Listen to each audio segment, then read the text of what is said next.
ভারতে মুসলিম, খ্রিস্টান সহ বিভিন্ন সংখ্যালঘুদের বিরুদ্ধে সংঘটিত নৃশংস হত্যাকাণ্ড, গণপিটুনি, নির্বিচারে আটক ও ধর্মীয় অনুষ্ঠানে বাধার ঘটনা, এ ঘটনায় আমরা গভীরভাবে উদ্বিগ্ন। এ মাসে আপনি যেমন বলেছেন, ভারতের উড়িষ্যায় একজন মুসলিম যুবক জুয়েল রানাকে নৃশংসভাবে হত্যার ঘটনা ঘটে।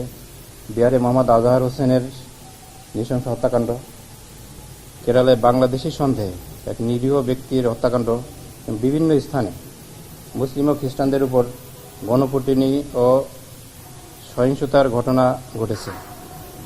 গত সপ্তাহে খ্রিস্টানদের বড়দিনে ক্রিসমাস উদযাপন উপলক্ষে ভারত জুড়ে তাদের প্রতি সংঘটিত সহিংসতার বিষয়ে বাংলাদেশ গভীরভাবে উদ্বিগ্ন।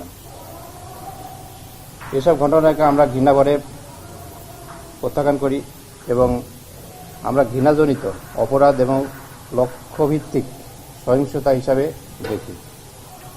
আমরা প্রত্যাশা করি ভারতের সংশ্লিষ্ট কর্তৃপক্ষ এসব ঘটনার নিরপেক্ষ তদন্ত করবে এবং দোষীদের বিচারের আওতায় আনবেন। আমরা আশা করি যে প্রত্যেক দেশেরই দায়িত্ব তার সংখ্যালঘু সম্প্রদায়কে সুরক্ষা ও মর্যাদা দেয়া এবং প্রত্যেক দেশেরই তা পালন করা উচিত।